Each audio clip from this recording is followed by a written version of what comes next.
নমস্কার, আপনারা দেখছেন নিউজ লাইন। করণদিঘি বিধানসভার রসাখোয়াতে দুটি নির্মাণ কাজে শুভ সূচনা করলেন বিধায়ক গৌতম পাল। রসাখোয়া শ্মশানের সীমানা প্রাচীর ও রসাখোয়া বোলদাদিঘির ঘাট নির্মাণের শুভ সূচনা করা হয়। করণদিঘির বিধায়ক গৌতম পাল জানিয়েছেন, রসাখোয়া প্রাণকেন্দ্রে শ্মশানটির সীমানা প্রাচীর নির্মাণ করা হবে। রসাখোয়া বোলদাদিঘিতে ছট পূজা অনুষ্ঠিত হয়। বহু পুণ্যার্থীরা এই ঘাটে ছট পূজা করে থাকেন। এই দুটি নির্মাণ কাজে শুভ উদ্বোধন করা হলো। অনুষ্ঠিত হয়, তো এটা ছট পুজো যারা করে তাদের জন্য একটা গর্বের বিষয়।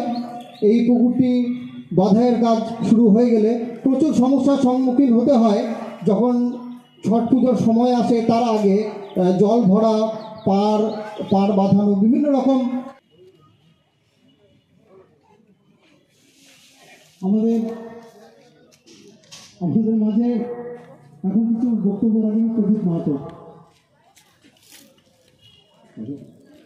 নমস্কার সবাইকে, এখানে উপস্থিত যারা রয়েছেন। আমি কি বলবো, সব থেকে যেটা আমাদের কাছে বিরাট ব্যাপার, যেটা আমরা বহুদিনের সোশ্যাল মিডিয়া দেখতে পাচ্ছি, আমাদের রসাখোয়ার জন্য, করণদিঘি বিধানসভার জন্য রাস্তায় দাঁড়িয়ে বা রাইটার্স বিল্ডিং এর লবিতে দাঁড়িয়ে আমাদের করণদিঘির জন্য কথা তোলার মতো কেউ ছিল না। এবার আমরা দেখছি আমাদের বিধায়ক, কর্মবীর বিধায়ক, এবার রাইটার্স বিল্ডিং এর লবিতে দাঁড়িয়ে করণদিঘির উন্নয়ন।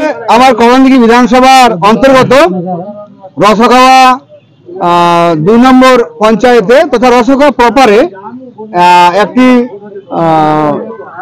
পুকুরের ঘাট এবং রসাখোয়া শ্মশানের বাউন্ডারি ওয়াল সর্বমোট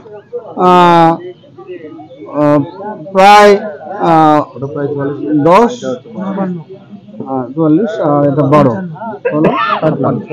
প্রায় 55-56 লক্ষ টাকার কাজ এখানে কিন্তু আজকে কাজের উদ্বোধন করা হয়। কোন ফান্ড থেকে? এটা উত্তরবঙ্গ উন্নয়ন দপ্তর থেকে। কি বার্তা থাকবে? এই যে বার্তা থাকবে যে পিছিয়ে পড়া রসাখোয়া আর পিছিয়ে থাকবে না। আগামী দিনে আমরা রসাখোয়াকে মডেল রসাখোয়া তৈরি করতে চাই। তো এই যে ওই যে পুকুরটির বাঁধা হচ্ছে, পুকুরটি এখানে তো একটি মাত্র পুকুরে ছট পূজা করা হয়। এলাকার মানুষ কিরকম?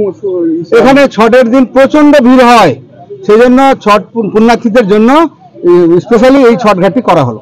এটা কি সিঁড়ি হবে না? হ্যাঁ, সিঁড়ি হবে, পাড়ের সঙ্গে সিঁড়িও হবে।